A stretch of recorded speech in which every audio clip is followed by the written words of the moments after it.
I hope you can hear me well there at the back, because we want to make an impact on every individual in this room. And I do hope the morning coffee is still working for you. If not, it's okay, because we will keep you awake. So we have a very exciting presentation for today for all of you. And there is a great team here, so Monika, Arek, and before we go and explain to you what exactly we've done, maybe it's worth to build an argument a little bit and to explain where we are coming from and which business model we are operating today. So let me start. I'm coming, and Monika, we are coming from Shell, the global energy company. And within Shell, we have Shell Retail. And the beautiful thing about Shell Retail is that it's the #1 fuel retailer in the world, with 43,000 service stations all across the world, all across the 80 countries we are operating. And those who are from retail, you know how much that number means, 43,000. And it's not about fuels only. We are selling, in fact, 200 billion liters of fuels, but we are selling a lot of coffee, 250 million cups per annum. We are selling a lot of cold beverages and a lot of snacks. So exciting business to be in. And within that business, we have a B2B section of it. So we are looking for B2B customers as well. Let me give you some examples. Those could be fleet customers, so people operating passenger cars for their employees. Or those could be trucking companies, which are operating big trucks. And one example of the product that we have, for example, is EuroShell card. So you can go all around Europe and you can pay for fuels, but more important, for other services. So we are in payment business, which is very innovative, which is very dynamic. Now we have on the stage another company. So Arek, maybe you can give us a few words about K2 Digital Ventures as well.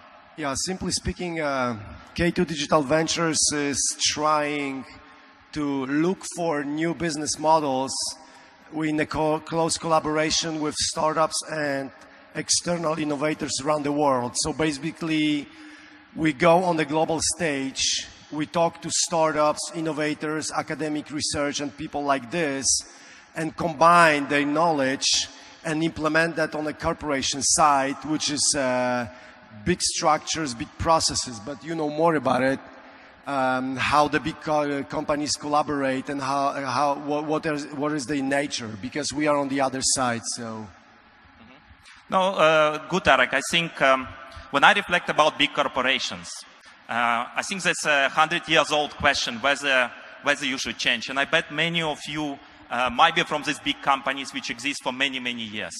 So even beyond that, it's not about whether you should change, it's can you change actually, right?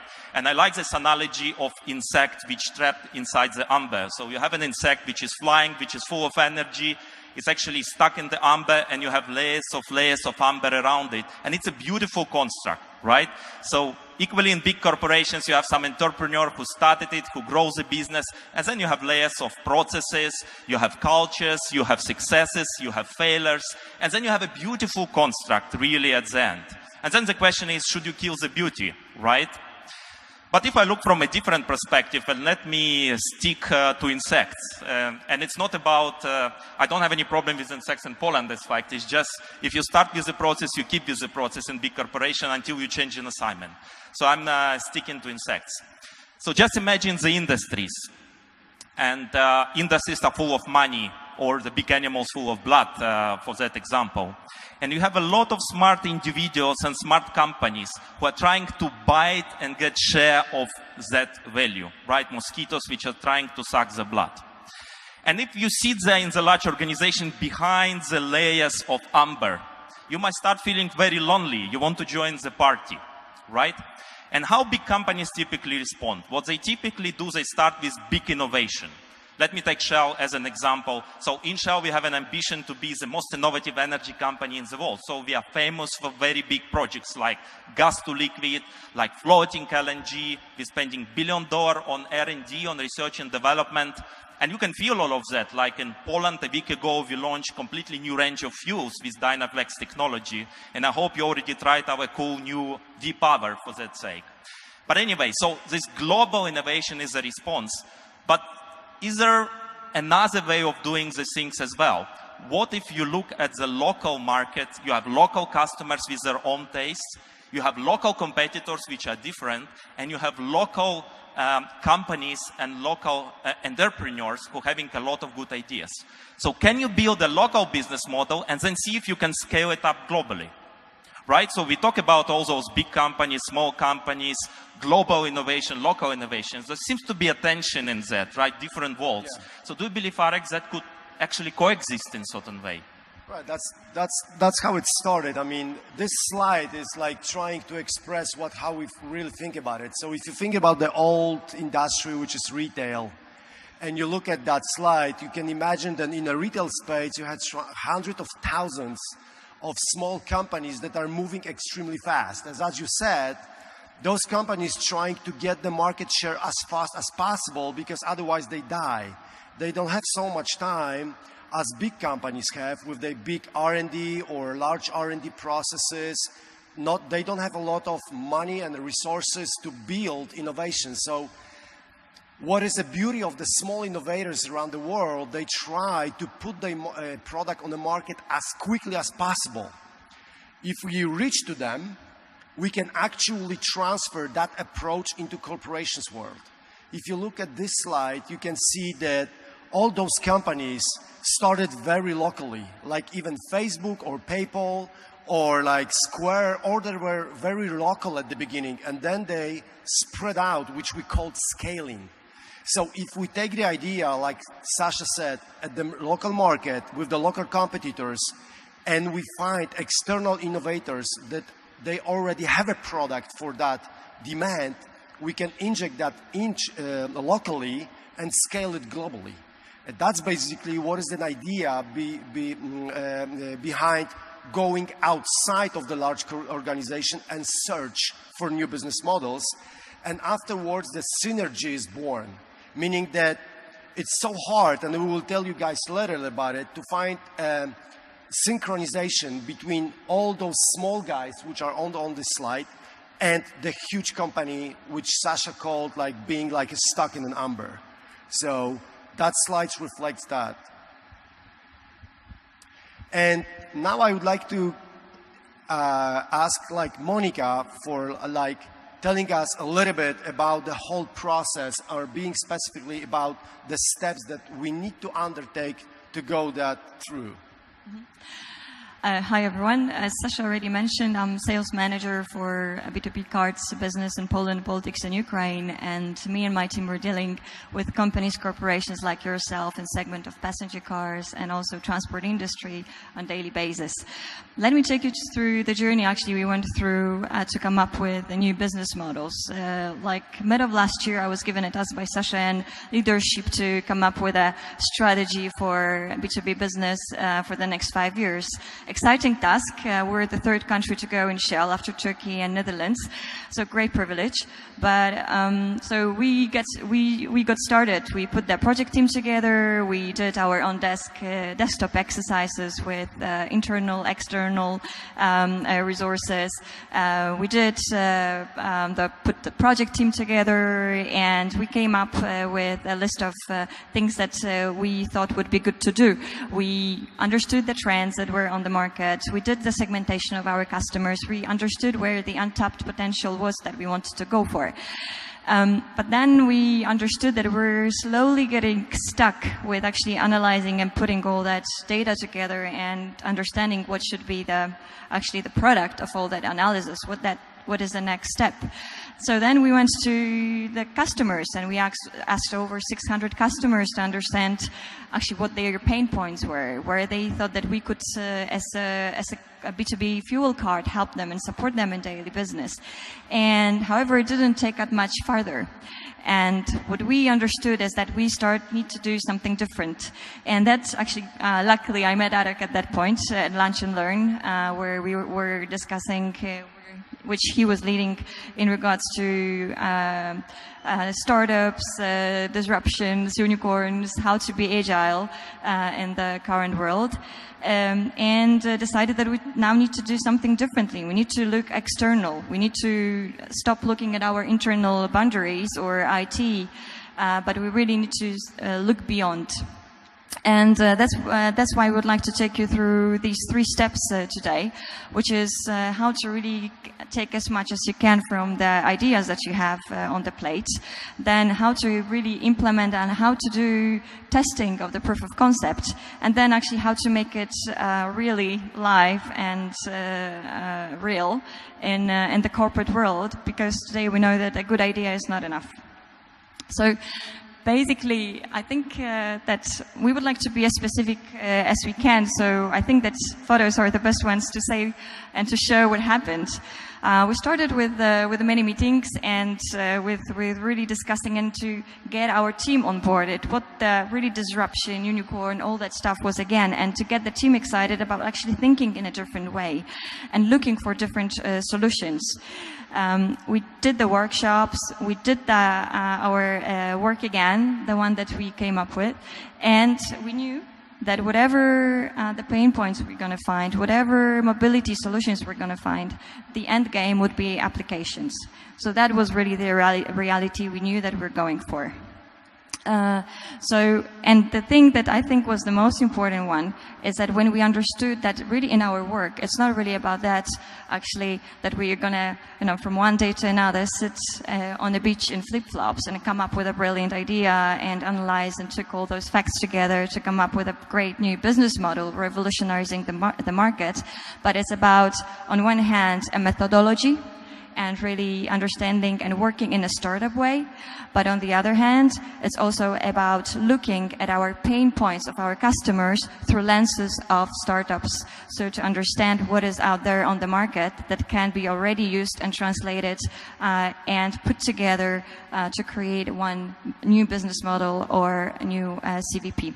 And just a few hints from our side is please take into consideration that it's not gonna that this agile thinking, it's not that it's gonna come up in a week, month or so.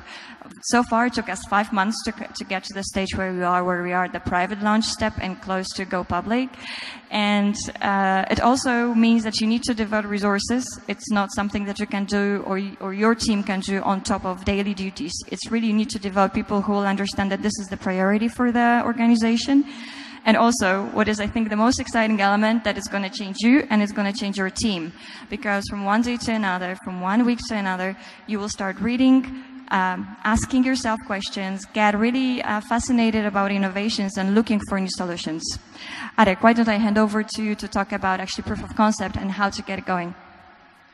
Yeah, so to make it happen, we have, if you enter the startups or external innovator wars, you got 3 problems. First one is there's a lot of them.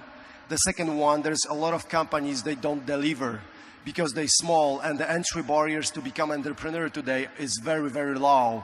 And you don't want to introduce Sasha to the guys they don't deliver. So that's the biggest challenge when you enter the startups or small innovators work. And the third problem is you need to make sure that they can tackle the challenge. So that's one of the most boring slides in this presentation, and I'm not going to talk about it very deeply, just to show you that even working with innovations and disruption, there has to be, that's where I personally believe, and we believe in K2 Digital Ventures, is you have to have a process. You have to have a process. The process is not ideal because you deal with innovations. So how you can explain to the startup from Israel that they are going to work for Shell. You can't say that because everything is stealth mode. We do it under proof of concept. So you need to have tool in place to make sure that you choose the right startup. The second thing is you got customers, Shell customers. That's what Monika said, that we work closely with a customer. This app that it will be built in the end is the expression of customers' needs. It's not a Shell need to give the app. It's not K2 Digital Ventures smart guys saying Shell what to do. It's a reflection of customers' need. So you have to enter that's what we believe and we recommend, to enter the world of innovators with the process. And then you go through that process. And few lessons learned. First of all, the customers, they don't have time to meet with you. Shell customers are busy. They roll up their sleeves every morning and they go drive their trucks, take fuel from the gas station. The truck drivers sleep on the parking spots. That's the customers. We have to go to them and talk to them, and they are busy.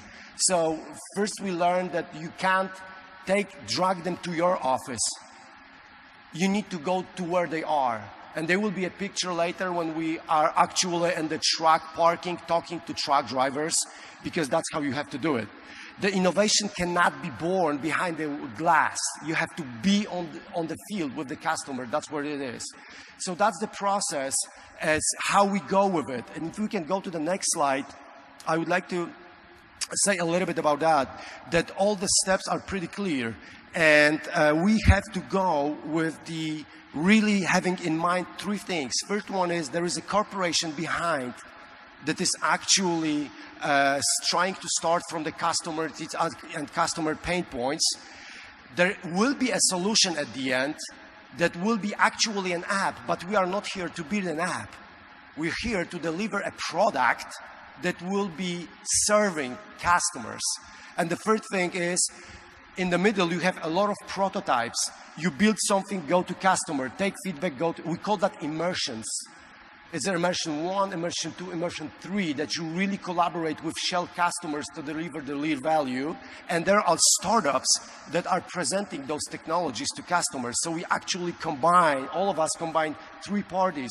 Technology innovators like disruptive guys, which be called startups, but not only startups, us, Shell, and customers. So it's like three parts of the equation. You have to constantly synchronize. And if we can switch to the next slide, which are the two pictures. First one on my right and your left is a workshop that nobody showed up. We have customers scheduled to come to our office and do the workshop with us, and nobody showed up. And what is more important, they canceled the meeting at 7 a.m. this morning when we have everything in the place. You cannot, if you want to innovate, you have to be with customers. You can't drag them to your office for workshop because they don't have time. On the right side is a picture of myself, like a selfie. We were having a technical problem about computers that are installed in trucks. And I was driving around Warsaw to visit several places when they have trucks, and I was trying to enter the truck driver place and see the computer with my own eyes and take a picture of that. That's how you create innovation. You have to be there because the bottlenecks are there in a truck driver's life. That's where we have to go there. We can go switch to the next one. So then is a proof of concept. And that's the beauty of it, is you have a few startups you selected. You have a prototype of the app or prototype of your solution. And then you go and ask your customers to take it. So they try to drive around Europe with trucks and test it. Give us data. We learn how to combine those data and stuff like that. So you need to get the customers to switch on. You need to sort the supply chain. One of the startups we selected for this proof of concept is from India, and took us 3 weeks, to get the hand devices from them because they were stuck in DHL because we have to pay like a boarding tax. And they were stuck there for a month. You learn the logistic. And logistic, as you guys know, influence the scalability. So you have to just feel it. And the first thing is monetization. And that's what I would like to say, a few words about that. So testing tools like apps, it's pretty easy if you compare that to build a new business model. And if you talk to customers, you ask them about pricing, value proposition, how they would like that app to be available, if it should be attached to one truck or they will be attached to a driver, or how you identify trucks, where you have to go, how they will deliver the app, how much they will pay for it. That's the real proof of concept, that you basically build a business model with your customers. So you don't have a push strategy, which means that you build your product inside and then you have problems with IT departments and stuff like that, and then you push it on the market. The challenge that all of us pick up was to build a business model with customers, to ask them how much you pay, who are we competing with, how you would like to deliver, where is the value proposition for you guys, what kind of key partners we need to have to make that business model working. And that's what everything is count to the proof of concept, and that's how it goes. It's a really, really down to the earth job. It's not very exciting, being honest, if you have to drive like 200 kilometers and nobody shows up in the workshop. But that's how you build like innovations that works. What I would like to add is that very important, it's not really about testing technology, because technology comes second. There's a lot of technology out there. And if you not one startup, then you have another 3 that you can actually work with. That is one. The other one is you can take small pieces from different startups, models, whatever you need. You don't need to come up with and just have one that is going to answer your full needs. And the other one, we're bringing here an example that is coming from business world. So let's say customer, external from our perspective, yes. But I understand that from your perspective, you can do the similar thing for internal processes as well. Because that was the first thing that when we met together, we said like, so are we looking at something that is internal or external? What do you want to fix? And we said, we really want to bring a change in external. So that was what I wanted to add. And then the last element, as I said, was really how to make it happen in the corporate world, which is quite complex, and good ideas are not enough. And you can see in this photo, actually, our cards leadership team, the global one, the team that is actually holding budgets, deciding about resources, IT changes, or any investments that can be done in our business. And what was really key here is to get them excited about these new ways of working, is actually to give us a mandate and empowerment to do something locally. And what we see in Shell is that it's been changing really the last few years, is that there's more and more empowerment coming to the local businesses and functions, really to show and come up with local solutions that can be later on scalable globally. So what we're doing with our 2 business models that you could see before, which were about ecosystems, drivers, and big data, and also the mobility optimization. We're right now having them tested in Romania. We're going to have them tested also in Malaysia. So this is very interesting, and hopefully this is showing that something that can be done locally can be later on developed further. What we did, so we met with the guys, and we told them all the story. We wanted them to buy in, and they did buy in. They said, yeah, just go for it, and just keep us updated. I think the 3 learnings that we have from this stage is that it is important indeed to engage senior stakeholders, and simply you need to get some budget for it, first of all. And second of all, you want to have them close to the ideas and to what you're working on, so that when you're going from step to another step, once the idea is growing and you have more and more concrete things, that they are going to actually go further. Another thing is that we said we want to stay outside of our current IT, and we don't want to work with our boundaries.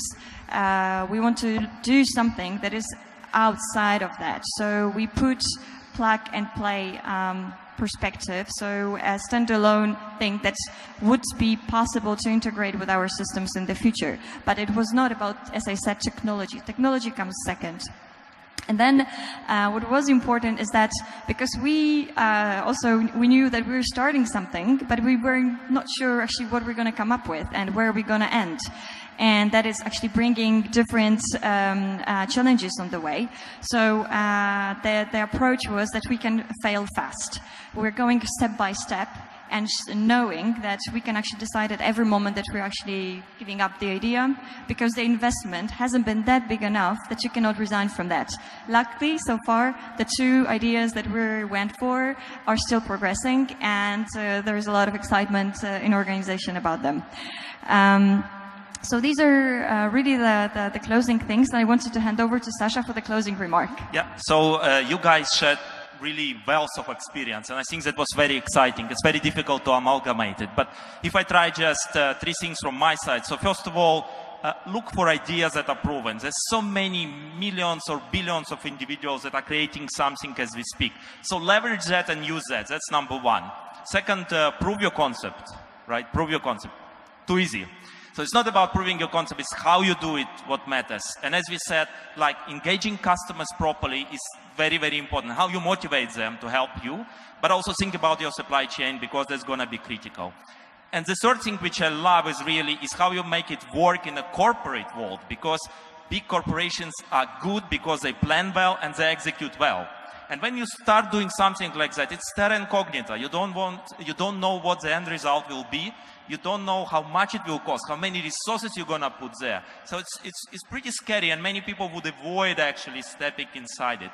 So buying in leadership and actually getting them on your story, getting them support and take this risk is very, very important. So now please wish us good luck with what we are doing, and I wish you good luck whenever you try to experiment. Just go there and change this world. So thank you very much. I hope you enjoyed, and I wish you the good continuation of the conference today. Thank you.